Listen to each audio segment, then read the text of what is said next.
Good day to each and every one of us, ladies and gentlemen. Welcome to the second video for chapter 4, no?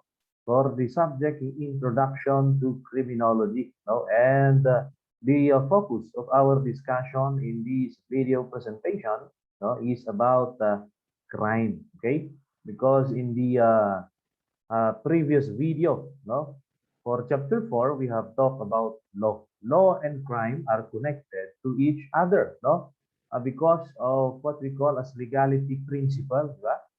Nolum crimen nulla buena sine lege. There is no crime when there is no law punishing it.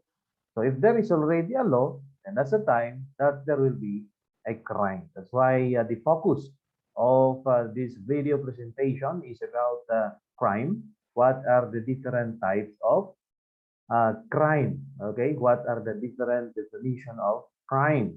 Ayan, so yun po yung ating pag-uusapan. Kaya kung ready ka na para pakinggan kung ano nga ba ang krimen at kung ano ang iba't ibang klase ng krimen, no? Ay tara na sa susunod na slide. Okay? So, crime have generally there are three definitions. No? We have the legal definition or the legal aspect. No? We have also the social aspect or the sociological definition or social definition, and we have the psychological definition of crime. Okay? So, ano nga ba ang crime based on legal aspect or based on legal definition? Based on legal definition, crime is an act, no? Is an act committed or omitted in violation of public law, forbidding or commanding it. Okay, so napakaliwanag, ano? Ang krimen ay isang gawain na isinagawa mo, no? O kaya naman ay hindi mo nagawa, pero ito ay taliwas doon po sa batas, no, sa kanyang ipinagbabawal or ipinag-uutos. Okay, so para mas madali nating maintindihan, okay, gamitin po natin yung pong kulay na ginamit ko, no? So, una, kapag ka ginawa mo ang isang ipinagbabawal sa batas, sabi niya, no, if you have committed an act which is forbidden, sabihin ginawa mo yung isang bagay na ipinagbabawal sa batas, that is considered as a crime. Okay? So, yung pong kulay dilaw. Makikita nyo, no? Act which is committed, but that act is forbidden. Bawal o ipinagbabawal ng batas, ginawa mo, yung ginawa mo ay isang krimen. Okay? Ayan. For example, it is prohibited not to possess dangerous drugs. Ngayon, nag-possess ka. That is considered as a crime. Ipinagbabawal na pumatay, ginawa mo. Bawal po yun. So what you have committed is a crime. Okay? Ayan. Second, no? Second po na pamamaraan ng pag-commit ng crime based from the definition, or you have omitted an act, no? Omitted an act which is commanded by law. So, okay? So, yun po yung dalawang pamamaraan, no? Ng pag-commit ng krimen. Tandaan niyo po yan, no? Yung una, ginawa mo ang ipinagbabawal, that is a crime. Okay, you have committed an act which is forbidden. Then second, you have omitted an act which is commanded. Ibig sabihin, ipinag-uutos ng batas, yun po'y hindi mo ginawa. Okay? For example po nito, no, yung act of omission, an act, or omitting an act which is commanded by law. Kapag ka meron kang nakitang isang tao na kailangan ng tulong, no, at malapit ng mamatay, naghihingalo, at hindi mo tinulungan, then meron kang krimen na nagawa dahil may ipinag-uutos ng ang batas, no? Pero hindi mo siya ginawa. So ang krimen na ginawa mo ay failure to give assistance to a person who is in danger.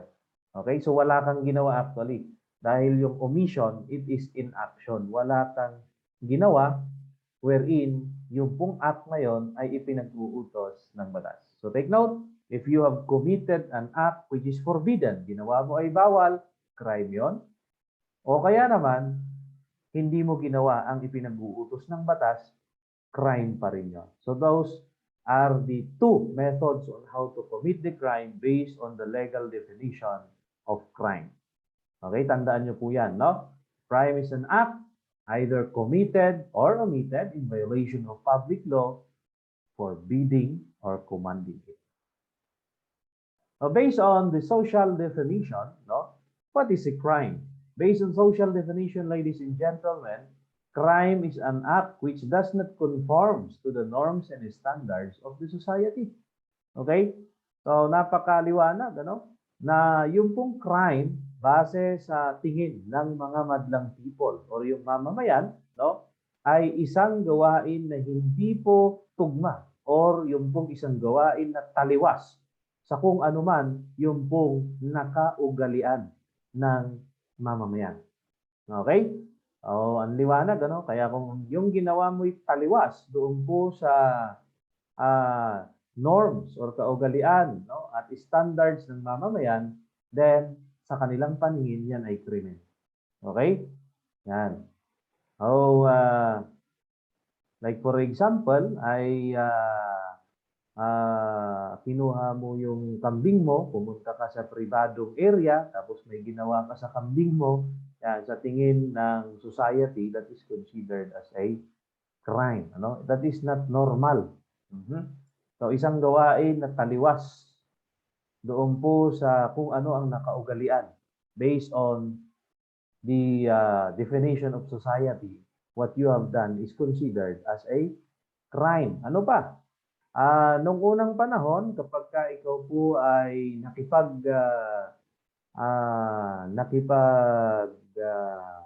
labing-labing, no, doon po sa hindi mo pa ikinakasal, that is considered as a crime based on the social definition of crime.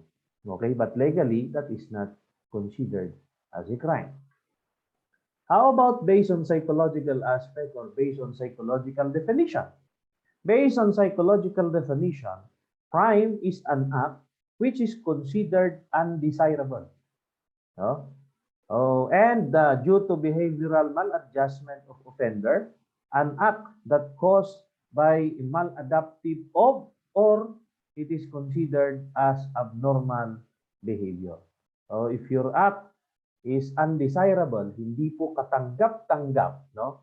Or yung pag-uugali ay hindi po katanggap-tanggap, then that is considered as a crime based on psychological definition of crime, ladies and gentlemen.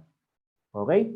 So take note of the three definition of crime based on legal aspect or legal definition. It is an act committed or omitted in violation of what? Public law, forbidding or commanding it. Usually statutory law. Based on social definition, if the act does not conform with the norms and standards of the society, what you have done is considered as a crime. Okay? If your behavior is considered undesirable or your behavior is maladjusted, no, then that is considered as a crime. That is the psychological definition. Okay? So let's proceed to the next slide. What are the different types of crime based on law punishing it? Ano yung iba't ibang klase naman ng krimen base doon po sa mga batas na nagbabawal rito? So we have also three classifications. Okay, we have felony, we have offense, and we have misdemeanor or delinquency. And this is very important, no? Ayan. So ano nga ba ang felony? Ano nga ba ang offense? Ano nga ba ang misdemeanor or delinquency? Okay?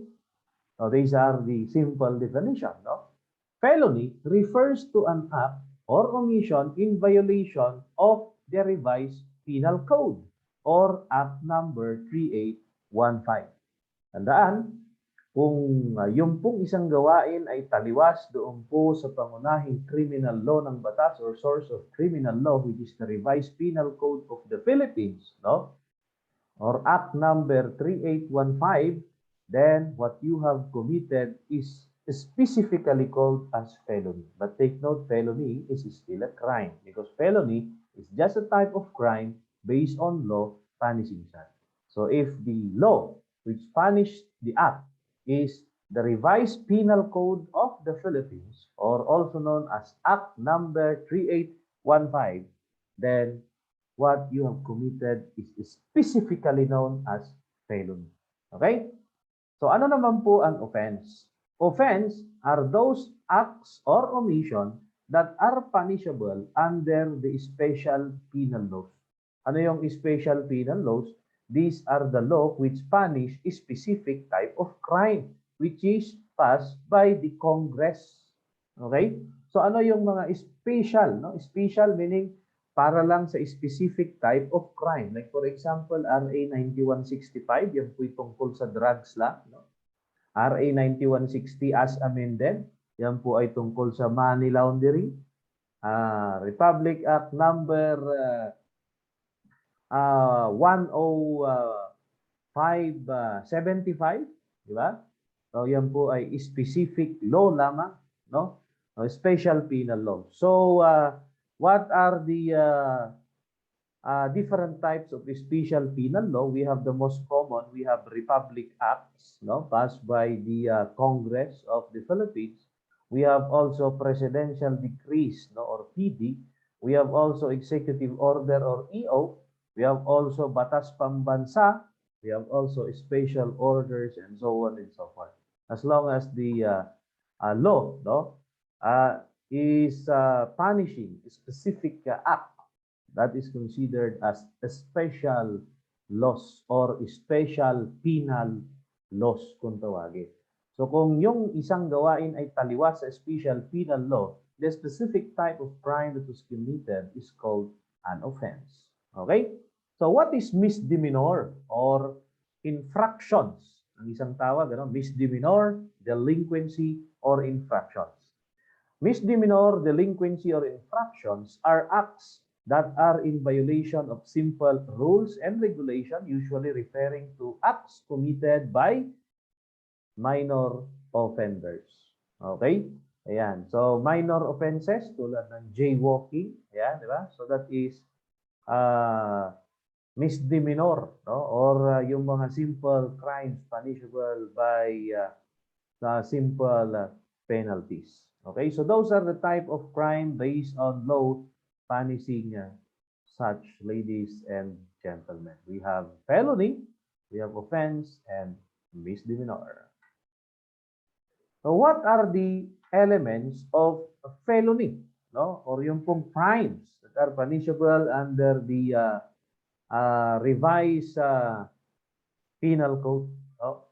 So ano nga ba yung pong elements of felony? Okay? So first and foremost, no, there must be an act or omission. Kasi pagka sinabi nating elements, dapat lahat po yan ay present. Pagka wala po isa, then that is not considered as felony. Okay? Ayan. So una, sabi dyan, there must be an act na isang gawain na ginawa mo or merong omission. May ipinag-uutos ang batas na hindi mo ginawa. So yun po ang omission. No? So crime by omission or crime by commission. Pag ginawa mo ay bawal, you have committed what is forbidden. Pag hindi mo ginawa ang ipinag-uutos ng batas, that is omission. No? Second, the act or omission must be punishable by the revised penal code. Okay? So kung punishable ito ng ibang batas, that is not felony. Third, the act performed or the omission is incurred by means of dolo or with malice, no? Or intent, intentional, or by culpa or fault. Okay, so tandaan na, meron dapat act or omission. Second, the act or omission must be punishable under the revised penal code of the Philippines. And third, no, last but not the least, the act or omission must be incurred or committed by means of intent or dolo or malice or culpa or fault. Okay? So,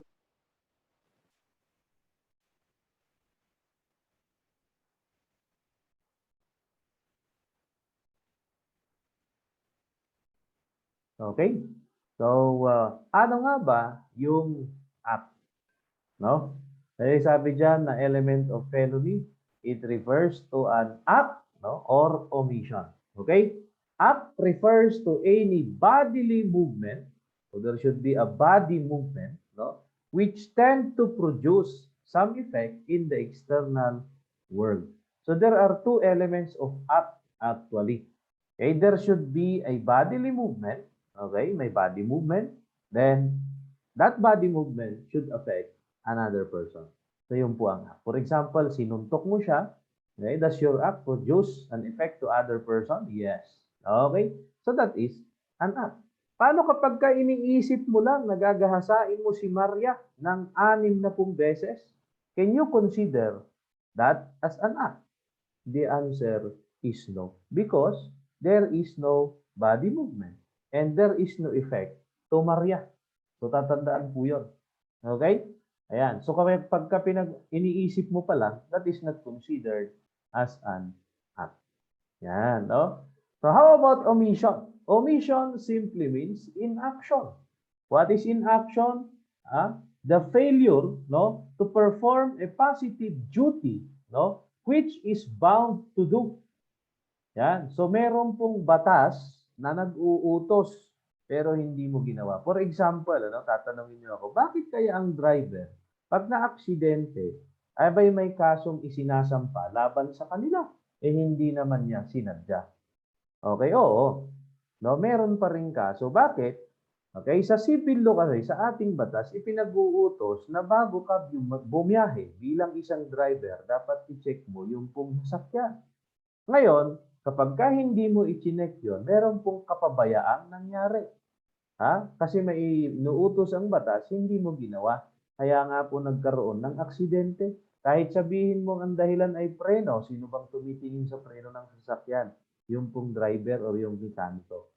Hindi mo pinatingnan, kaya nawalan ng preno, may kapabayaan kang ginawa. Or meron kang hindi nagawa.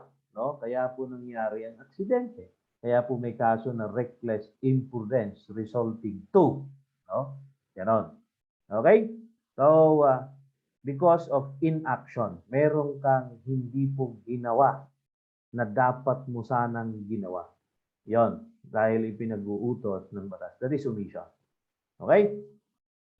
Then the act or omission must be punishable under RPC. So we have already discussed this very simple Latin maxim that very important. Ito pong nolum crimen nulla poena sine lege, no?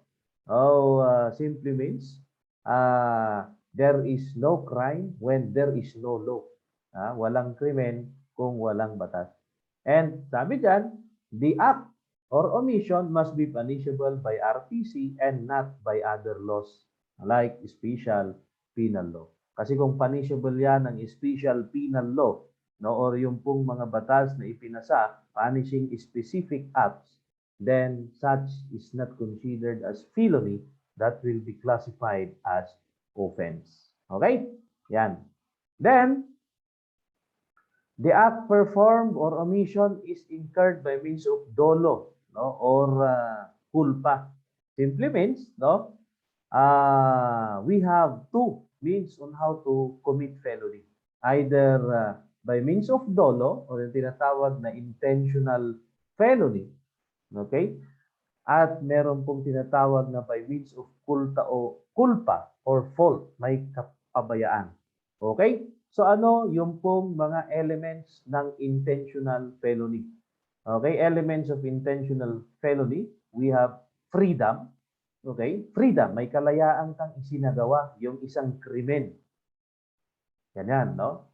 So, paano kapag hinostage yung anak mo, tapos may pinapagawa sa'yo, no? For example po, si A ay hinostage yung kanyang anak, no? Na si Z.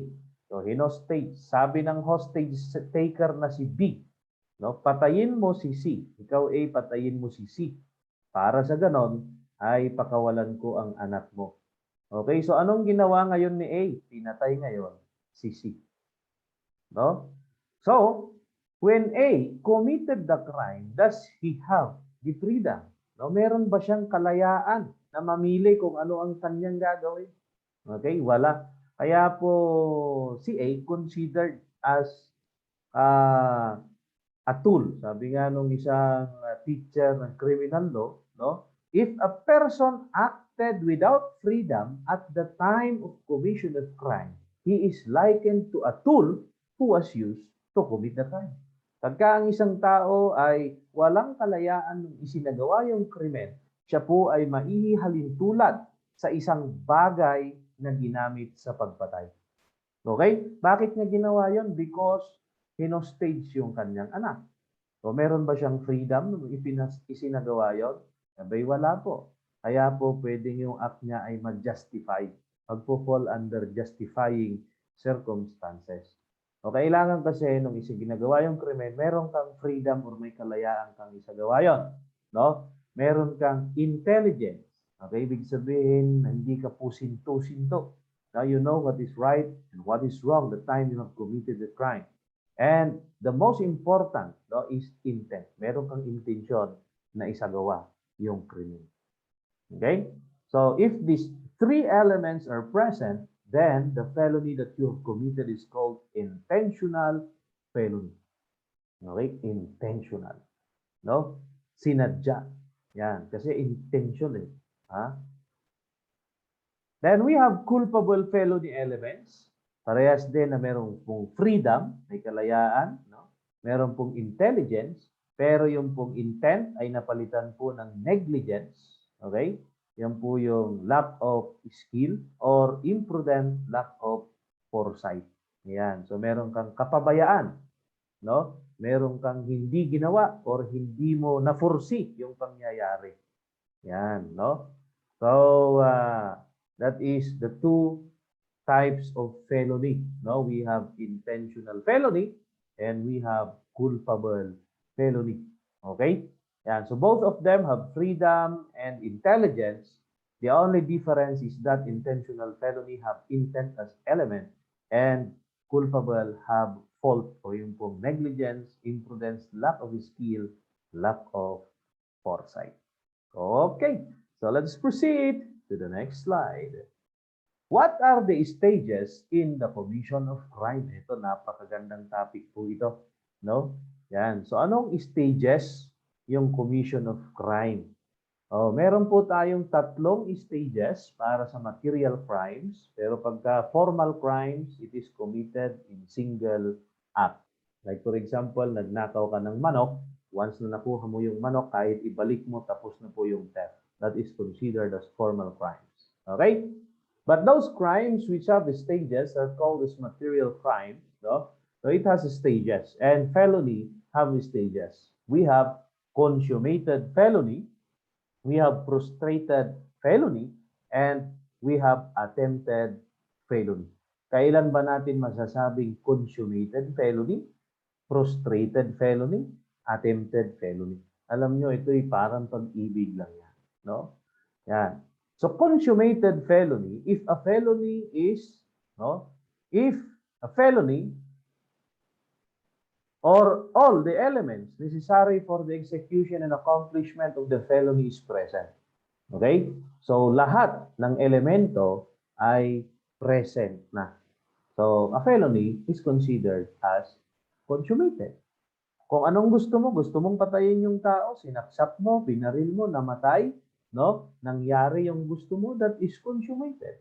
Parang pag-ibig lang. Niligawan mo, ginawa mo lahat-lahat, at nakuha mo yung matamis niyong oo. Consummated. Kung ano ang gusto mo, nangyari. That is consummated. Okay? Yan. How about prostrated felony? The felony is considered as a prostrated or on its prostrated stage when the offender performed all the acts of execution, ginawa mo na lahat, no? Which would produce the felony as a consequence, but which nevertheless do not produce it by reason of causes independent of the will of the perpetrator. Ginawa mo na lahat, subalit yung gusto mong maging resulta ay hindi nangyari. At yun po ay labag sa iyong kagustuhan. At labag sa iyong kaalaman. No, yan. So, hindi mo alam na nabuhay pala. For example, binaril mo. Binaril mo nga. Natamaan. Tinamaan.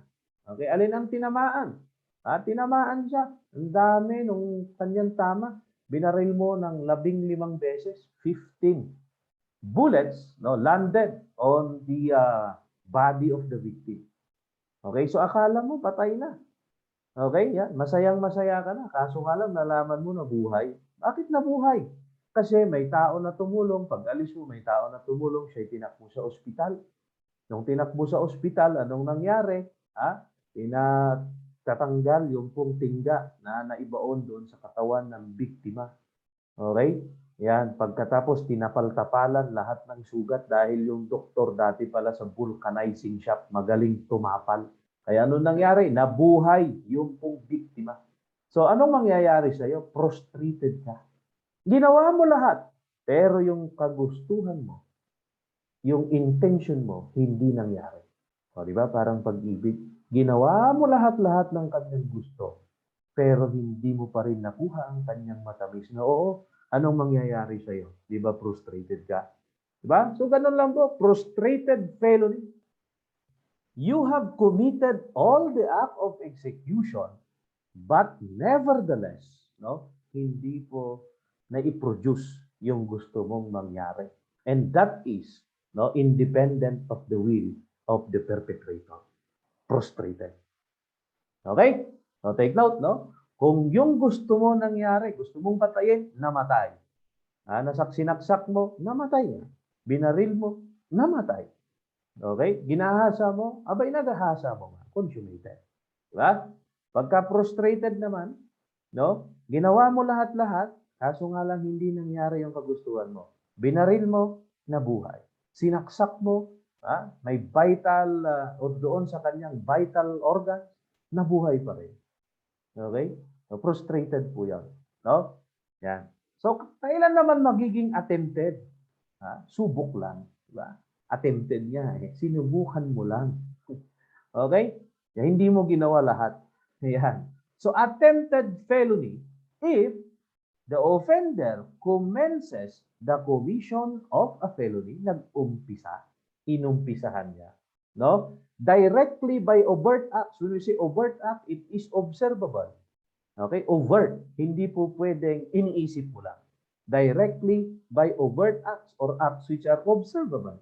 Okay? And does not perform all the acts of execution which would produce the felony by reason of some cause or accident other than his spontaneous desistance. Okay? So, hindi ka kusa na itinigil yung pong ginagawa mo. Okay? Yan. So, attempted. Example, sasaksakin mo na sana siya. Yan. Tapos, bigla namang may nagbukas ng pinto at hindi mo na makita yung pong sasaksakin mo sana. Yan. Attempted. Sinimulan mo na pero hindi mo nagawa lahat yung dapat mong gawin, dahil sa mga bagay or aksidente na nangyari pero yung po'y hindi mo naman inaasahan. Okay? Yan. Susubukan mo sana. Okay?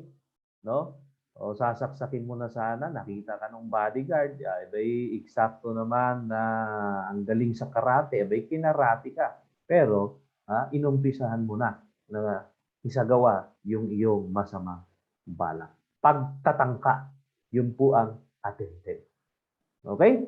Ayan, for example sana, nagtatangka ka na ibigay ang rosas, tapos bigla namang dumaan yung pong isang tambay. Nahulog yung rosas mo. Yung po'y pagtatangka. Yan. Pagtatangka lamang, yun po ang attempted. Okay, yan. Pag frustrated, ginawa mo lahat, pero bigo pa rin. Pagka consummated, abay nangyari yung gusto mong mangyari. Ganun po yan. Okay, so those are the stages of crime, ladies and gentlemen.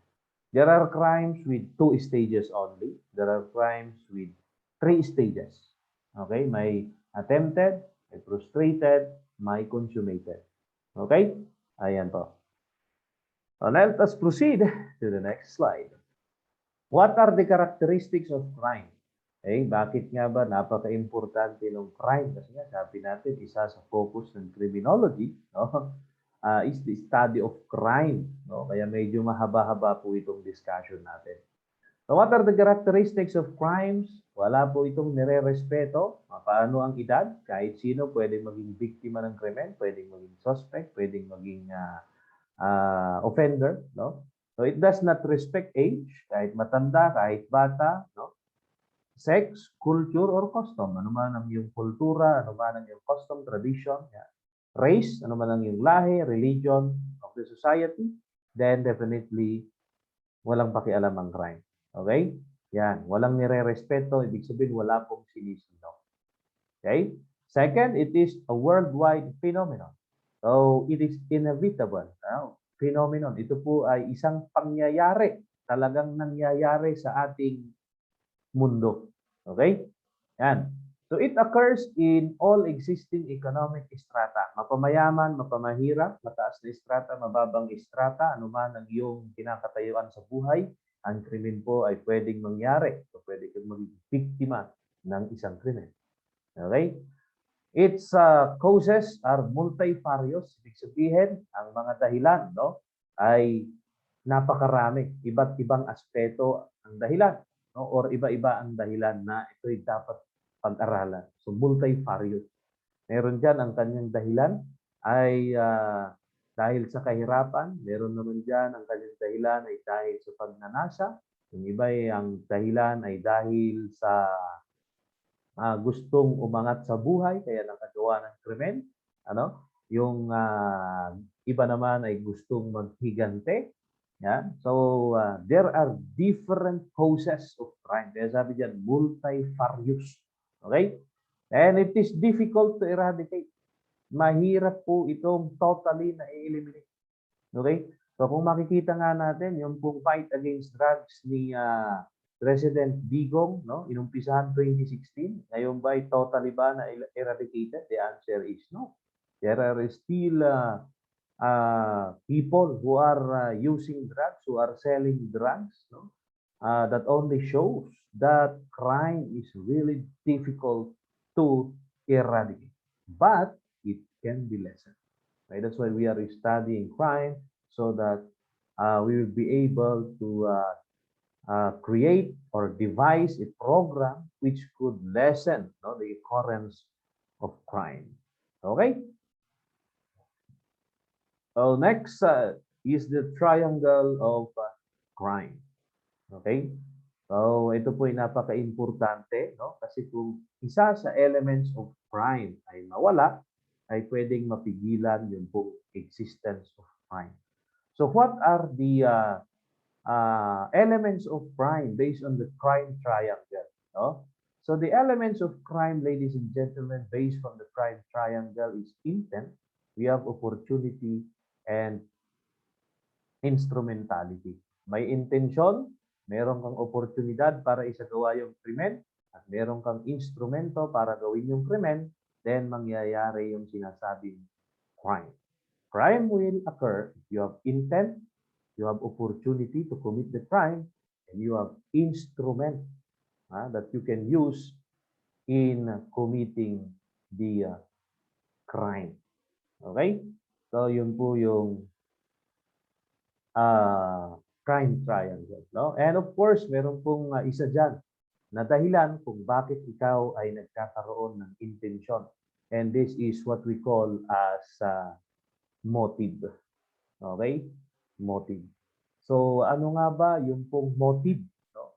Motive is the impelling power which push the person to commit a crime.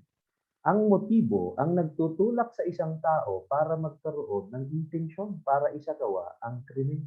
Kaya nga sa ibang mga lecturers, sasabihin nila na crime triangle ay binubuo ng motive, opportunity, and intent or IMO.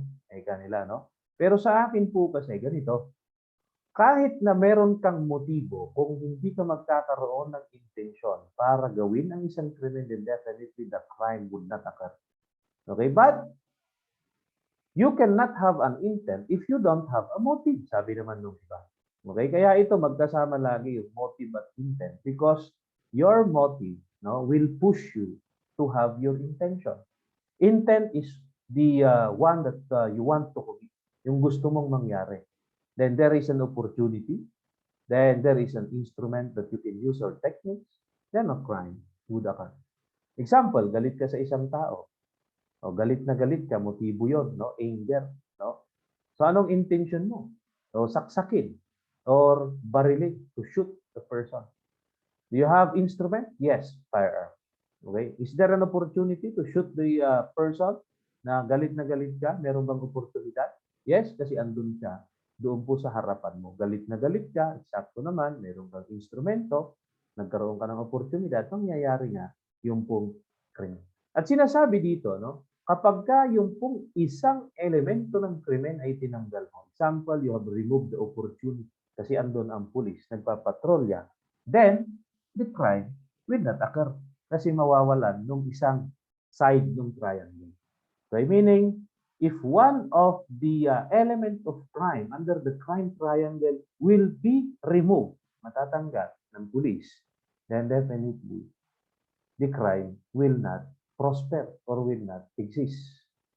Okay? So kung nagpapatrolya ang pulis, nawawala yung oportunidad ng isang tao or ng isang offender para isagawa yung krimen. O kaya tatanggalin natin yung instruments in the commission of crime so that crime will not occur. Okay? Ayan. So those are the parts, no, of the crime triangle, ladies and gentlemen, which states that one part of the triangle is missing because of the presence of law enforcers, then crime will not occur or prosper. That is the crime triangle. Take note, no? Motive is the impelling power which pushes a person to commit a crime. Ang motibo ang nagtutulak sa isang tao para gawin ang isang krimen. Yung intent, yun po yung gusto mong gawin. Okay, the thing that you want to commit because of your motive, what you want to do. Then opportunity, of course, is the opportunity that you have now to commit the crime. Then, of course, the instruments are the instruments or techniques that you can use in the commission of crime. Okay? Yeah. So let us also discuss the formula of crime by David Abrahamson. Okay? So sabi niya, no, crime is equals instrumentality plus opportunity over your resistance to commit the crime times your motive. Okay? Ayan. So kung yung motibo mo ay mas malakas sa resistance mo at meron kang instrumento plus opportunity, then crime will happen. Take note of that, no? If you have a stronger resistance than your motive, then definitely crime will not occur. Kung mas mataas ang resistance mo. Okay, kung mas mataas naman ang motibo mo kaysa resistance, no? At meron kang instrumentality plus opportunity. Andan ang opportunity. May oportunidad para isagawa ang krimen. Meron pong instrumento. Yung pong resistance mo'y mahina, then crime will occur. Okay? Ayan. Take note of that, ladies and gentlemen. That is a formula given by David Abrahamson. Okay? So let us proceed to the classification of crimes. No? There are different classifications of crimes. Okay, we have criminological classification of crimes. And so we have the first type of classification, the types of crimes as to the result of crime. O as to the result. So tatandaan niyo po ito, no? So what are the two types of crime as to the result of crime? We have acquisitive from the word acquire. So meron na kayong hint kung ano yon, no? You have also extinctive crime. So what is acquisitive crime? Acquisitive crime is a crime when the offender no, acquires or gains something as a consequence of his criminal act. So meron siyang nakuha, meron siyang nakuhang bagay. For example, nagnakaw ng pera, meron siyang nakuha. Ano? Na kumuha ng kambing, baka, kalabaw, sasakyan, no? So may ninakaw. So usually these are crimes against property. Yan. So you acquire something. That is called acquisitive crime. Crime wherein the offender have acquired something. That is acquisitive. Second, extinctive crime is a crime that is committed wherein the result or the end result of criminal act is destructive. So meron pong nasirang buhay, nasirang ari-arian, there is extinction of something. May nawala, may nasira. From the word extinct, no? May nasira na ari-arian, may nasira na buhay ng tao, no? So that is extinctive crime. Like for example, murder, no? Homicide, infanticide, parricide, ayan. Those are considered as extinctive crime. Okay? Yan. It resulted to extinction or destruction. While acquisitive, you have acquired something. There is something that the perpetrator have gained. May nakuha siya. Okay? Ayan po. So another classification, ladies and gentlemen, is classification of crime as to the time or period wherein the crimes are committed. So as to crime, as to time, no, or period, we have seasonal and situational crime. Season, and situational. Okay, so andun na yung keyword nila, no? So when we say seasonal, these are crimes committed only in a certain period of a year. Okay? Like for example, no? Kapag ka malamig, madalas daw mangyari ang rape. Okay? So that is a season, no? Season. Yan po'y winter, especially in US, no? Pagka winter, bakit madalas mangyari ang rape? Diba maganda sana kasi malamig, magandang maglabing-labing. Hindi. Kasi kung malamig, pag tinanggal mo ang damit ng babae, siyempre ayaw niya. Kasi nga, malamig eh. Nilalamigan siya. Ganon, no? So, usually, rape occurs during winter. Okay? Kasi ayaw nilang pahubad. No? Kaya nga makikita niyo, mas maraming mga tao sa mainit kaysa sa malamig eh. Kasi pagka sa mainit, hindi mo na kailangang hubaran. No? Kasi sila na ang kusa. So, example lang, ano, yung seasonal.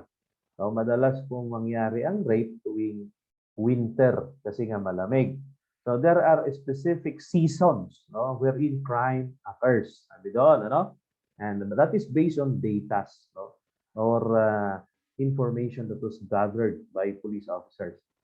Then we have also situational crime, those committed only when given the situation conducive to its commission. Okay? So example, Ketelet or Adolf Ketelet, one of the researchers in criminology, stated that crimes against person increase during summer and crimes against property tend to increase during winter. So another, no? So a specific situation, yung isa, no? May specific situation na nangyayari, and yung isa naman is specific season. Yeah. Okay, so to take note of the two types of crime based on period crimes are committed. Then as to the length of the time crimes are committed, gaano kahaba ito ginawa, we have instant crime, talagang saglit lang, no, na nangyari, isang beses lang, instant, no, just a blink of an eye, nangyari na, no. Then we have episodic, paulit-ulit, no. So instant crime are those committed in shortest possible time, like for example, murder, no, shooting incident, yeah. So shortest possible time, theft, robbery, yan. So instant crime yung mga yan. When we say episodic, there is episode from the word episode, ano? Ito po ay kumbaga ay teledrama, no? Episodic. Those crimes committed by series of acts in a lengthy space of time. Okay? There are episodes. Okay? O usually yung pong abuse, no? Yung pang-aabuso, no? Usual na nangyayari ito. This is considered as episodic crimes. Okay? Yan, na mula nung bata, inaabuso na hanggang pagtanda, inaabuso pa rin. That is considered as episodic crime, ladies and gentlemen. Okay? The next type of crime as to place or location of the commission. No? We have continuing crime. Ito po yung nangyari sa hindi lang iisang crime scene. Okay? Those committed in several places are considered as continuing crime. This is very important. Ano? Kasi sa continuing crime, yung korte na may jurisdiction dyan ay lahat po ng dinaanan ng crime. For example po, yung pong carnapping ay nangyari po doon po sa isang munisipyo, municipality A, sabihin natin. No? Doon po kinuha yung sasakyan. Then, yun po ay dumaan sa municipality B, then dumaan sa municipality C, then yung pong sasakyan ay ni-recover sa municipality D. Okay, so the crime was committed in several places. So that is considered as continuing crime. So the crime can be filed in the place where car was recovered. It can also be filed in the place where it was taken, or it can also be filed in the places where the car passes through. Because that is a continuing crime. No? Kinuha yung sasakyan, pinatakbo. Continuing crime. No? Then we have static crime, those committed in one place. So that is self-explanatory. Ang krimen na nangyari sa isang lugar, considered as static, steady. Sa isang lugar lang nangyari. Okay? Yan. Oh, next classification is type of crime as to the use of mental faculties. Yung paggamit ng utak. Okay? So what are the crimes based on the use of mental faculties? We have rational crime, pinag-isipan mo, then irrational, di mo na pinag-isipan dahil sa bugso ng damdamin na lang. No? So rational crime, those committed with intention and the offender is full comprehension of his mental faculties. Talagang alam niya kung ano yung kanyang ginagawa. Talagang sinadya niya na gawin yung isang krimen na yon. That is rational crime. Okay? For example, pumatay ka. Talagang gusto mong patayin ng isang tao, pinagplanuhan mo. No? Yan. So you have a full apprehension of your mental faculties. Alam mo yung gagawin mo, yung nangyari, alam mo rin. No? Yan. How about irrational? Those committed by a person does not know the nature and quality of criminal act on account of disease of mind. So, naisagawa niya yon dahil po sa isang sakit sa pag-iisip. No? So that is irrational. You have no rationality when you have committed the crime. That is irrational. Okay? And next, type of crime as to type of offenders. Ano nga ba yung mga klase ng krimen? Depende po sa type of offenders. Okay, we have white collar crime, no? And blue collar crimes. So ano nga ba yung pong white collar crime at ano ang blue collar crime? White collar crime are those crimes committed by a person of responsibility and upper socioeconomic in the course of their occupational activities. Okay, so ito po yung isinagawa ng mga taong may matataas na katungkulan, no, sa ating society. Yan. So may medyo mataas sa antas ng ating lipunan. Yan. White collar crime. Pero may bago pong definition ang FBI sa white collar crime, no? As long as the crime was committed through the use of your intelligence quotient, no? Or you have committed a crime by use of fraud or deceit, then that is considered as white collar crime. Basta gumamit ka daw ng panluloko, utak ang ginamit mo para meron kang makuhang pera or in exchange of money, no? You have committed a crime, like for example, Ponzi, yung mga scam, no? That is considered as white collar crime. Okay? Yan. Then we have also blue collar crime. Those committed by an ordinary professional criminal to maintain their livelihood. Okay? Yan. So, kung yung ginawa mo ay yung ginagawa ng ordinary criminal na nagnakaw para lang sila po ay makakain, and that is considered as blue collar crime, ladies and gentlemen. Okay? Next, classification, no? Classification of crime as to the standard of living of a criminal. We have crime of the upper world, then crime of the underworld. Crime of the upper world are those crime committed by members of upper strata of the society. Okay, as it seems that it is similar with white collar crimes, no? The old definition of white collar crimes. Yan, no? O crime of the upper world daw doon. Socialing na paggawa ng krimen, no? Crime of the upper world. Pagka sila daw ay gumalaw, ginagamit yung utak kasi. Yan, kasi ang ginagawa nilang krimen, fraud, no? Like for example, yun ng Ponzi scam, no? O kaya yung mga opisyal ng gobyerno, ang ginagawa nilang krimen is plunder, no? Ayan, so crime of the upper world. We have crime of the underworld, those committed by member of lower or underprivileged class or group. Kapag ka mahirap ka, katulad ko, gumawa ka ng krimen, no? So that is considered as crime of the underworld, theft. Okay, pagka mayaman, Ponzi, scam, yan, no? So that is a crime of the upper world committed by the upper part of the society, may kaya, while crime of the underworld committed by those underprivileged like me. Yan, no? Then we have a type of crimes according to the nature of the acts prohibited. Okay, so we have at least 3 types of crime. We have crime mala inse, we have crime mala per se, and crime mala prohibita. So, pakitandaan lang po ito, no? Yan. When we say crime mala inse, the term means evil in itself. Mala inse, wrong within itself, mali, no? Mula sa umpisa pa lamang. So the act is wrong from the very beginning or wrongful from their nature. For example po ay adultery. Okay?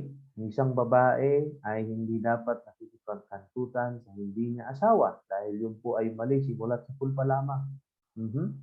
Bawal pumatay, ginawa mo. Simulat sa pulpa lamang, yun po ay bawal na. Kadalasan yung pong crime mala inse are those also are those present also in the provision of the Bible, no? Ayan, so thou shall not kill, thou shall not steal, ano, at ito'y nailagay din sa revised penal code. Crime mala inse. Okay? Ano naman po yung crime mala per se? Means the act is wrong because it is immoral. Okay? Like for example, crime mala per se, ano? Wala namang nasasaktan pero ito'y immoral kaya po ito'y considered siya as krimen. Like for example po ay yung pong grave scandal. Ikaw po ay pumunta sa plaza, naghubad ka, ipinakita mo ang magandang tanawin ng katawan mo. Yung pong Chocolate Hills of Bohol and Underground River of Palawan. Okay? Wala naman pong nasaktan pero yung pong ginawa mo ay immoral. That's why it is considered as a crime and it is punishable under the laws of the Philippines. That is considered as immoral act. Okay? Yan. Another crime mala prohibita. The act is wrong because the law punish it. Okay? This means wrong because it is prohibited. Ito ay hindi naman siya evil in itself. Pero ito'y ipinagbawal ng batas, kaya pag ginawa mo, yun po ay krimen. That is considered as a crime. Example po, no? Possession of drugs. Okay? Nung sinauna ba, bawal ba ang pag-possess ng drugs? Hindi naman. Okay?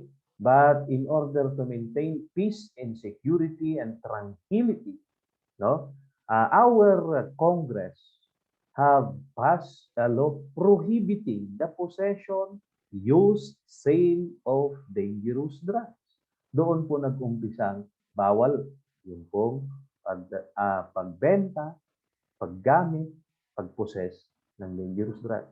The act is wrong because there is a law prohibiting it. Yun po ang crime mala prohibita. Okay? Kung yung crime mala inse ay kailangang i-prove ang intent sa korte, yung crime mala prohibita intent need not to be proven in court. Why? Because the act itself is already punishable. Okay? For example, dala-dala mo ang droga kahit ano pa man ang rason mo, kapatid. No? Ikaw po'y may kaso. Illegal possession of firearm. Walang pakialam ang batas kung anong intention mo doon. Gagamitin mo man pang gamot, no? Dahil specified doon sa batas yung pong specific act na pinaparusahan doon. Okay?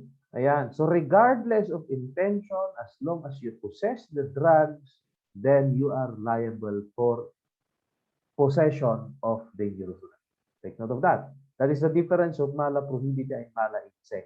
Mala inse, you need to prove the intent. In mala prohibita, the act is wrong because it is prohibited, and the act that is prohibited is already specified under the law. So you need not to prove the intent. Okay? Yan. So take note, in crime mala prohibita, no, it is wrong because it is prohibited by law. Crime mala inse, wrong or evil in itself. Mala per se, it is wrong because it is immoral. Okay? So let's proceed to other types of crimes. We have crime by imitation, crime by passion, service crime, genocide, no? You have transnational crimes, environmental crimes, cyber crimes, political crimes, family-related crimes, and patriarchal crimes. Ano nga ba yung crime by imitation? Okay? From the name itself, crime by imitation means duplication of what was done by others. Okay, napanood sa television, kaya ginaya, maganda ang kinalabasan. Bakit nang gahasa? Ginaya, kasi may nakita. That is crime by imitation. Okay? Yan. So, other classification of crimes po ito, no? Oh, crime by imitation. The person who committed the crime imitated what he have saw. Anong nakita niya, ginaya niya, crime by imitation. Okay? Then we have also crime by passion, committed because of fit of passion, anger, jealousy, and hatred. Like for example po, yung pong pagpatay mo doon sa asawa mo pag nakita mo na nakikipagkantutan sa iba, that is crime by passion and obfuscation. Diba? Oh, galit na galit ka, silos na silos ka, yun ang dahilan bakit mo nagawa yung krimen. That is considered as crime by passion. Okay? Then service crime, from the word service, it is committed by rendering some service of someone. Like for example, if you are a hitman, you are a hired killer, that is service crime. You committed the crime in order for you to serve someone. Okay? Then we have genocide. It is a crime committed by the government through mass destruction of or annihilation of human population. Geno means race, no, lahi, race, and side means killing. Ibig sabihin, gusto mo nang patayin yung buong lahi. Like for example, yung ginawa po ito ni Adolf Hitler na pinagpapatay yung mga Jew, that is called genocide, killing of a race. Okay? Or tribe. Yan. So pag uubusin mo yung isang tribo or lahi, that is called genocide. and such is usually committed by the government. Okay? Yan. Pwede niyong panoorin yung pong dokumento ni Atom Arroyo regarding sa isang lahi po ng mga tao sa Myanmar, no? Na pinapalayas doon, yung iba pinapatay, that is genocide. Then we have transnational crimes. These are in violation of law that involves more than one country. So transnational crimes are crimes which crosses across national borders, are crimes, which are committed in several countries. Okay? Example, yung isang tao, dala-dala yung droga, pumunta sa Hong Kong from the Philippines, na-violate yung pong batas dito sa Pilipinas, na-violate din yung batas sa ibang bansa. So that is considered as transnational crime. Crime which crosses across national borders. Okay? But definitely, transnational crimes are usually related to organized crime group or transnational organized crime group, but not all. That's why transnational crimes are also discussed in the subject organized crime investigation and other advanced subjects. That's why criminology is very interesting, no? Ayan, so continue your course, ladies and gentlemen, once you have enrolled in the course Bachelor of Science in Criminology. This will be interesting, no? Ayan. Then we have environmental crimes. These are crimes that breaches the environmental legislation. Yung pong mga krimen na nakakasira sa ating kalikasan. Okay?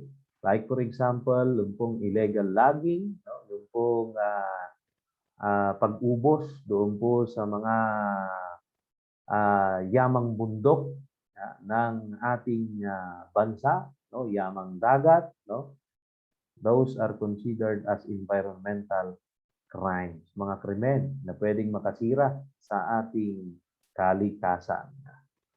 We have also cyber crimes, crimes that involves computers and computer networks. Okay, so ang dami natin pinag-aaralan, Kaya nga sabi natin dun sa unang video natin, sa chapter 1, first video, criminology is dynamic. We have a lot of focus of study, Yan. So talagang dynamic, ang dami nating pag-aaralan, na iba't ibang klase ng krimen. Okay? So pag-aaralan pa natin kung ano ang computer kasi nga meron tayong pag-aaralan ng cybercrime at ito yung mga bagong klase ng krimen, Cybercrimes, crimes committed through the use of computer. Okay? Ayan. We have also political crimes, criminal activities for ideological purposes. Ayan po, political crimes. Usually, it is related to terrorism. Okay? Family-related crimes are those crimes within the family. Okay? Committed by father against the mother, committed by father against his mother and daughter, like that. Parents to children. Ayan. So family-related crimes. Okay? We have also patriarchal crimes. These are usually committed by the father, siyempre, kasi nga patriarchal, So those committed against women and children in the name of traditional male dominance. So patriarchal crimes. Sa family-related crimes, basta family-related yan, pagka nagnakaw yung anak sa tatay, di ba, exempted sa criminal liability or sabihin natin yung relationship kasi ay nakaka-apekto doon sa crime, Pagka yung tatay pinatay yung anak, mataas yung krimen, parricide yun, Pagka yung tatay pinatay yung ama, that is also parricide, mataas yung penalty. Pag crimes against property at magkapamilya, so ibang usapan yon, lesser yung penalty. Okay? So ganon. So family-related crimes. So na-specific po yung patriarchal family crime or patriarchal crimes kung ang nakakomit ng krimen ay yung tatay laban sa kapamilya. So patriarchal family. Okay? So, additional na classification of other crimes, we have traditional crimes committed every now and then Okay, these are the usual crime that occurs: theft, no, homicide, robbery, and revisional. We have crimes due to social change, like for example is poverty crimes, like for example po is prostitution. Yan. So dahil sa pagbabago, kaya po nagkakaroon ng krimen na ganito. O vagrancy, yan, that is crimes due to social change dahil sa pagbabago. Cybercrime, we can also consider that because of the changes in the society. That's why there are also these changes in type of crime. We have emergency crime, crime committed during abnormal situation. Like for example, may sunog, may sinusunugan, or may nasusunugan at nung naglabas ng gamit, para kunin yung ibang gamit, may nagnakaw naman sa kanyang unang nailabas. So, emergency crime, no? And take note, these are an aggravating circumstances of crime. Okay, because it is committed during emergency or calamities, no? Victimless crimes. These are acts committed by consenting person in private. There is no intended victim. Ito po'y wala pong biktima or wala pong nagre-reklamong biktima.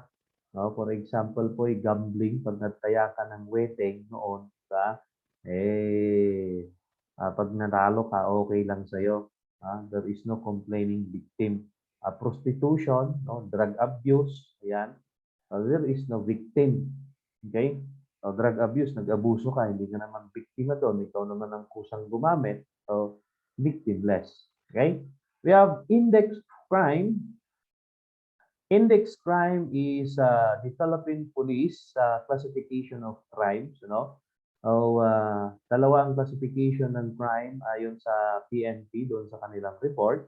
It's either index crime or non-index crime. So ano nga ba yung index crime? Index crime involved crimes against persons such as murder, homicide, physical injury and rape, and crimes against property such as robbery, theft, carnapping, and carjacking, and cattle rustling. So, yun po yung index crime. So, naka-specify, no? So, non-index crime are those violations of the special laws such as illegal logging or local ordinances, which includes negligent manslaughter or yung reckless imprudence resulting to homicide, non-aggravated assault, forgery and counterfeiting, fraud, embezzlement, stolen property, vandalism, weapons, prostitution, and common law vice, sex offenses, narcotic laws, gambling offenses against family and children, driving under the influence of liquor laws. We have disorderly conduct and other crimes not listed here. Okay? Yan. So, non-index po yung mga yon, no? Punishable by special laws. Yung pong nabanggit sa itaas, yun po yung mga index crime, ladies and gentlemen. Okay? Ayan. So, susunod. What are the legal classification of crimes in felonies under the revised Penal Code of the Philippines or Act number 3815? So, ano nga ba yung pong mga classification ng krimen ayon doon po sa ating revised penal code. Okay? So we have crimes against national security and the law of nation, no? Mga krimen na labag po sa ating seguridad sa buong bansa. We have treason, espionage, piracy. Okay? Treason, pagka-traitor sa bayan, ano? Misprision of treason, no? Espionage or paglabas ng mga critical informations. Yan. We have also crimes against fundamental law of the state, okay? Tulad ng arbitrary detention, violation of domicile, no? Ito po yung mga paglabag doon po sa karapatang pantao, violation of human rights, no? Yan, and fundamental laws of the state. We have crimes against public order, tulad ng rebellion, kasi nakakaisira po sa order of the public. We have also sedition. Yan. Crimes against public interest includes forgery, falsification, counterfeiting of coins. crimes against public morals or sa moralidad, we have vagrancy, prostitution, gambling, and betting. Crimes committed by public officers, no? We have malfeasance, misfeasance, bribery, malversation of public funds or properties. Okay, so this will be discussed later on in your subject criminal law 1, no? Yung pong pag-aaralan nyo, yung revised penal code, criminal law 1 and law 2. Ayan. Pag-aaralan nyo kung ano ang malfeasance, misfeasance, bribery, no? Yan. Crimes against person, laban sa tao, no? So, example po ay murder, pagpatay sa isang tao na may qualifying or aggravating circumstances. Okay? We have rape, no? Dati yung rape is crimes against chastity. Pero dahil sa advent ng RA 8353, ito po yung naging crimes against person. Now, also physical injuries, no? Parricide, infanticide, or killing of infant less than 72 hours. You have parricide, killing of blood-related, direct ascendant and descendant, including wife within third civil degree of consanguinity or affinity. We have crimes against property. No? Ito po ay laban sa ari-arian. No? You have theft, robbery, no? Arson, carnapping, and so on. Yan. We have crimes against personal liberty and security. Okay? Mga krimen na labag doon po sa ating kalayaan at seguridad. We have kidnapping, illegal detention, trespass to dwelling. Crimes against chastity. Okay? So, ito po yung mga krimen laban doon po sa inyong moralidad. Usually, laban sa mga babae actually ito. Yan, at laban sa, sabi natin, dayaw. No? So we have adultery, no? Concubinage, acts of lasciviousness. We have crimes against civil status of person. We have bigamy. Yan po yung pag-aasawa sa pangalawang beses. We have also crimes against honor. Yan po yung paninirang puri. No? That includes libel, pagka nakasulat, oral defamation. We have also slander or slander by deed. Okay? So those are the types of crimes as to the basis of criminal act, or the type of crimes under the legal classification under Act number 3815 or the revised penal code of the Philippines. Okay? So next is the classification of crimes and felonies, no? And as to the manner of commission.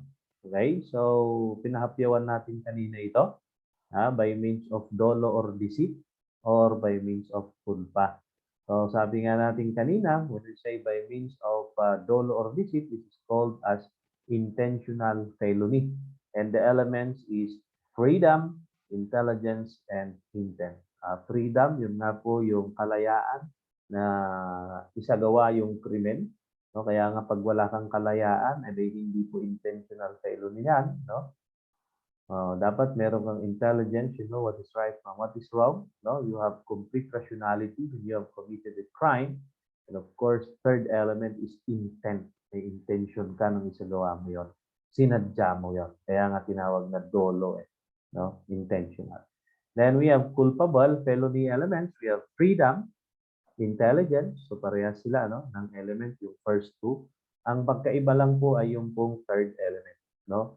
Yung pong culpable, kaya nga culpa, fault, may kapabayaan, no? That is negligence, imprudence, or lack of skill, kakulangan sa kaalaman, or lack of foresight, or yung kakulangan sa pag-foresee, no? Nung mangyayari. Okay?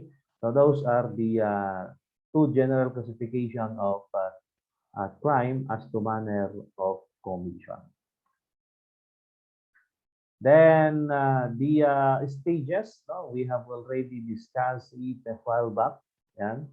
So we have consummated, no? Pagkasabi natin ay nangyari yung gusto mong mangyari, no? Or nangyari yung intention mo na gawin, okay? Consummated. Kaya nga sabi natin kanina, parang pag-ibig. Gusto mong mapasagot, napasagot mo nga. Ha? Nabigay mo yung rosas, napasagot mo. Frustrated, ginawa mo lahat, pero dahil sa hindi inaasahang pangyayari, no? Liban doon po sa independent will mo ay hindi po nangyari yung resulta. Nagawa mo na lahat ng dapat mong gawin pero hindi po nangyari yung gusto mong maging resulta. Okay? Yan po'y frustrated. Ginawa mo na lahat-lahat pero hindi pa rin nangyari yung gusto mong mangyari. Okay? Then attempted, tinangka mong gawin pero hindi mo na ituloy dahil sa isang aksidente. Yan. And as to plurality of crimes, no, as to plurality, we have two types of crime as to plurality. We have simple crimes and we have complex crimes. Okay? So, pag sinabing simple crime, single act which resulted to single crime. Yan. Single act which produces single crime. Okay? Like for example po ay may 5 tao. Binaril mo gamit po yung caliber 45, tig-isang putok. Okay? Considered ba yon as complex crime or simple crime?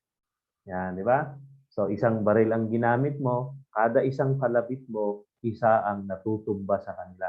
Meaning, single act resulted to single crime. So, 5 counts of murder. Di ba? Yan. So, 5 crimes yung nakomit mo. 5 crimes. Tandaan. Single act which resulted to single crime. Okay? Ayan. So, sinaksak mo yung isang tao, isang act na yon. Okay? Isang crime yung nangyari. Isang crime yung ginawa mo. Sinaksak mo kahit 10 beses, isang tao, may isang crime pa rin yun. So, single act which resulted to single crime is called single crime. How about complex crime? No? We have compound crime and complex crime proper. What is compound crime? When a single act constitutes to 2 or more grave or less grave offenses. Tandaan, isa lang ang ginawa mo pero dalawa o higit pa ang less grave or grave felonies. Example, ibinato mo yung hand grenade. No? Hand grenade, ibinato mo. Okay? Nung ibinato mo yung hand grenade, anong nangyari?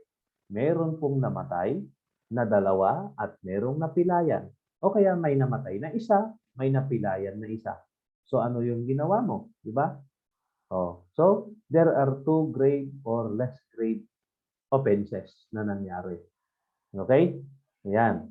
So you have committed murder, di ba? And murder and serious physical injuries.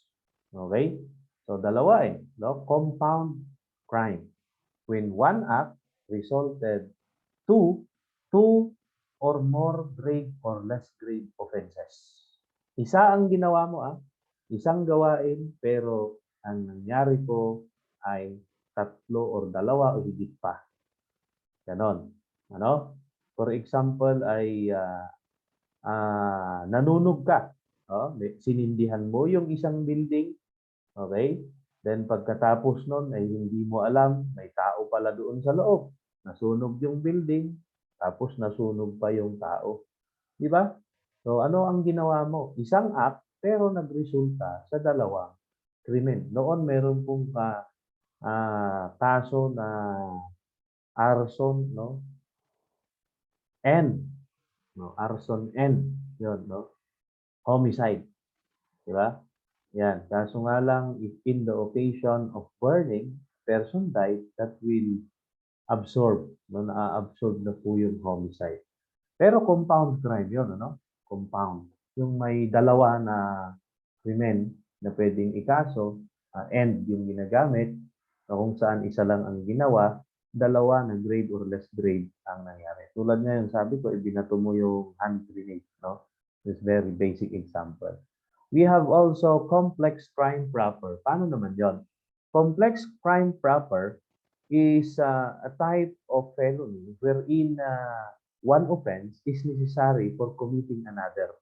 Okay? So, kailangan mong gawin ang isa para maisagawa mo pa yung isang krimen. So, example po, bago mo gawin ang estafa, you need to falsify a document. Kailangan mo munang mameke ng dokumento. Krimen na yung pamimeke ng dokumento bago ka makakumit ng estafa.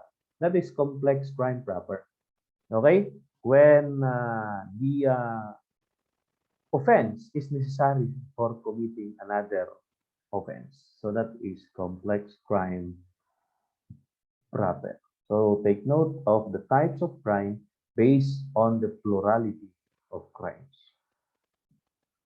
So next is the type of crimes as to gravity of the penalty of offense. Gaano ito ka-grabe, no? Gravity. We have grave felonies, grave felonies, grave, less grave felonies, and light felonies. Okay, so grave felonies are those crimes wherein the law attaches capital punishment or afflicted penalties. So when we say afflicted penalties, no, yung mga grabe nga, ito yung mga matataas ang penalty. So afflictive penalties in accordance with Article 25 of Revised Penal Code include reclusion perpetua, that is 20 years and 1 day to 40 years. There also reclusion temporal, 12 years and 1 day to 20 years. Perpetual or temporary or absolute disqualification, pagkatanggal, ang hindi na pwedeng maibalik sa serbisyo. Perpetual or temporal special disqualification, that is 6 years and 1 day to 12 years. Prison mayor, 6 years and 1 day to 12 years. And pag fine naman, 6,000 pesos above is considered, or over 6,000, no? More than 6,000, between 6,001 ito. 6,001 pataas, grave felony yun. Okay? At napaka-importante po ito na dapat nyo malaman yung grave and less grave. Okay? Then, less grave felonies, those which punishes the penalties which are correctional in nature. So, correctional penalties ang naka-attach. So, the following are correctional penalties. You have prison correctional. Ano ang prison correctional? Ito po ay pagkakakulong ng 6 na buwan hanggang 6 na taon. 6 months and 1 day to 6 years. Arresto mayor, that is also correctional penalty, 30 days and 1 day to 6 months. Suspension, that is 6 months to 6 years na suspension. Dischero, 6 months to 6 years. Then, of course, pag fine naman, fine, more than 200 but not exceeding 6,000. Yan. So, less grave. Hindi gaanong grabe. Light penalties, mga magagaan lang. No? Light penalties, those infractions of law for provision which the penalty of arresto minor, that is 1 day to 30 days, or a fine of not exceeding 200 pesos or both is imposed. Examples of light penalties is light physical injuries na suntok mo lang konti. No? Ayan. Is light physical injuries, punishable by 30 days of imprisonment. Theft, no, alteration of boundaries or landmarks, no, yung pong mga mahilig na maglipat ng muhon dyan, malicious mischief, and intriguing against honor. So tandaan nyo po yung pong mga type of crime as to gravity. Bakit? Ito po yung basis kasi ng pag-file ng kaso Kapag kasi yung grave or yung crime is considered as grave felony, kailangan ma-file mo yung kaso within 36 hours. Yun po yung reglamentary period. Pagka less grave naman, kailangan mo na ma-file yung kaso within 18 hours. Pagka light penalties, kailangan ma-file mo yung kaso within 12 hours. Pagka hindi ka nakapag-file ng kaso within the specified period of time, at yung pag-aresto ay by virtue of warrantless arrest circumstances, kailangan mo nang pakawalan yung tao para hindi ka po makasuhan ng arbitrary detention. So tatandaan niyo po yung tatlong klase ng krimen as to gravity of the penalty of offense. No? So next topic, no? What is the distinction between crime and sin? Ano ang difference ng crime and sin? Okay? So crime is an act or omission against penal law of the state. So kailangan na may kulong na parusa ito. Okay? That is crime. Okay, crime, an act or omission against the penal law and especially criminal law nga, no, of the state. While sin, an act or omission against spiritual or divine law. So that is the difference, yung pong nagpaparusa sa kanila. Okay, sin is punishable under spiritual or divine law, while crime is punishable under penal law. Okay? Ayan. So, like for example, ay pagsasalita ng hindi maganda, yung obscene language na sabi natin, is sin. But that is not a crime. Okay? Yan. So, sin is punishable under divine law. How about crime and immorality? What is the difference? Okay, what is the difference between crime and immorality? No? Crime is committed against the law of the state, okay, ito po'y labag sa batas, while immorality committed against unwritten or social norms in locality. Kaya nga yung definition ng legal definition at saka yung pong social definition magkaiba. Di ba? Pagka hindi tugma or taliwas doon po sa nakaugalian na hindi po nakasulat na kultura, eh may immoral yon. No? That is social definition. Crime din yon. Okay? But that is specifically known as immorality. Then, crime is fixed by statutes, no? While immorality is not fixed by statute. Okay? Yan. We have crime, it is nationalistic. Okay? Then, immorality, rationalistic. It's up to you to interpret. Okay? So parang noon, yung pagiging tomboy nung sinaunang panahon, that is immoral. No? Pero habang nagbabago yung panahon, naiiba yung pananaw, ngayon, moral na. O, di ba? So that is the difference of crime and immorality. Samantalang yung crime talagang steady yan, no? Naka-fix yan ng statute. Okay? Now, let us proceed now to the breeding grounds of criminality or some of the causes of crime. No? So we have the causes of crime. We have poverty, okay, ignorance, injustice or abuses, self-esteem, fear, and loss of family values. Poverty, no? Hindi naman lingid po sa ating kaalaman na may mga tao na mga gumagawa ng krimen dahil po sa kahirapan, dahil gustong mabuhay. Okay? So it is characterized by widespread unemployment, low income, and productivity. So kung makikita natin yung pong ating kababayan na nagiging batang hamog, sila po yung nakakomit ng krimen because of poverty dahil po sa kahirapan. Ignorance, because of lack of knowledge and understanding of something, that's why you violate the law. Okay? That is, of course, ignorance. Diba? Kaya meron silang karapatan pero hindi po nagre-reklamo. Yeah? That's why the crime still continues to exist. Injustice or abuses, no? This factor in itself is already constituting several crimes themselves. Diba? As if this were not enough yet, such they spawn and breed more crimes to happen aftermath thereof. Dahil sa pang-aabuso, pwede pong gumante yung naabuso. Yan. We have also soft state. This is characterized by non-enforcement of laws and ordinances or yung pong mga opisyal ng ating gobyerno or yung law enforcer ay madaling suhulan. Hindi po ipinapatupad, hindi po strict ang pagpapatupad ng ating mga batas, kaya meron pa rin mga nakakomit ng krimen at sinasadyang mag-commit ng krimen. Because of fear, this problem is pervasive, that it affects practically the entire society, whether rich or poor, dahil takot po sila na magsumbong, takot na sila'y mapaghigantian muli. No?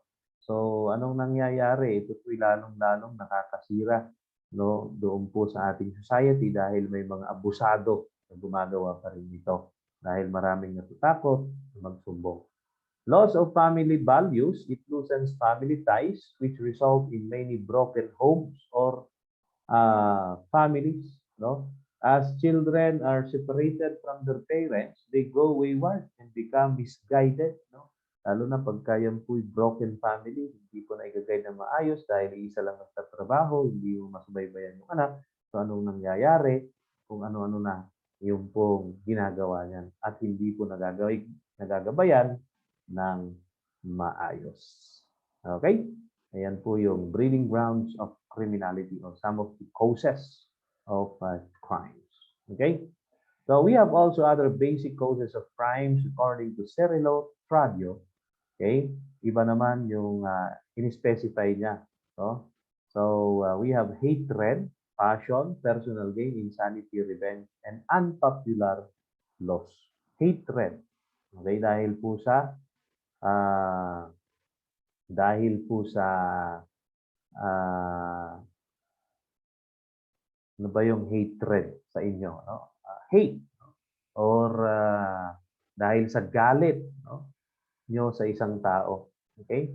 So hate which was developed and cannot be controlled would result to violence. Pag hindi mo makontrol ang sobrang galit mo sa isang tao, then yun po ay pwedeng magresulta sa pag-commit ng krimen. Diba? Ayan. So sinuntok ka, hindi mo kinaya, anong ginawa mo? Galit na galit ka, sinaksak mo, binaril mo. Nakita mo yung asawa mo, may nakapatong na iba, anong ginawa mo? Pinagtataga mo because of hatred, di ba? So, passion, because of desire, hunger, craving, lust, and so on and so forth. Dahil sa ikaw ay gutom, no? Dahil yung craving mo, o kaya yan po ay pagnanasa, no? Passion. We have personal gain. Usually, ang mga tao nagkukumit ng krimen dahil gusto nilang bigyan ng magandang buhay ang kanilang pamilya. Di ba? O kaya nga sabi nila, ang mga tao ay talagang gusto ay pera. Di ba? Buti pa yung pera may tao, pero yung tao walang pera, sabi nga nila, no? Yan. So, maraming nagkukumit yan because of poverty. Sa kabila, poverty ito, no?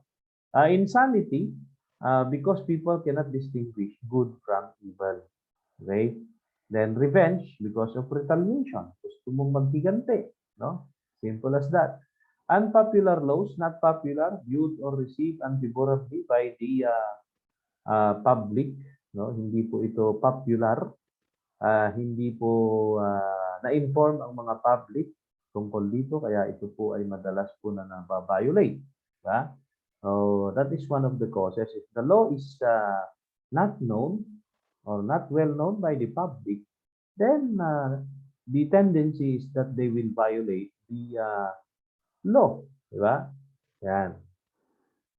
Then, of course, that is the end of our discussion, ladies and gentlemen, about crime. No? If you have any question, you can DM me in my messenger, okay? Or you can post the question in the YouTube channel, okay? So maraming salamat sa inyong walang tawang pakikinig dito po sa ating discussion sa Chapter 4 ng Introduction to Criminology, no? Second video presentation, and that is about crime. Okay, be ready for Lesson 3 under Chapter 4.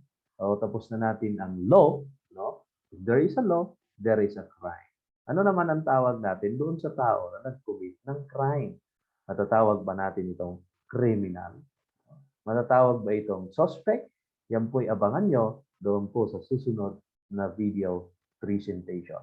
Okay, so muli, maraming salamat sa inyong kalakawang pagkinig, mga kaibigan, no? At mga taga-subaybay dito po sa ating subject na Introduction to Criminology. At sana po ay meron po kayong natutunan. Kung meron kang natutunan, huwag kalimutan i-click yung subscribe button. I-click mo na rin yung all para ikaw ay ma-update kung merong bagong video. Once again, thank you very much and God bless you all.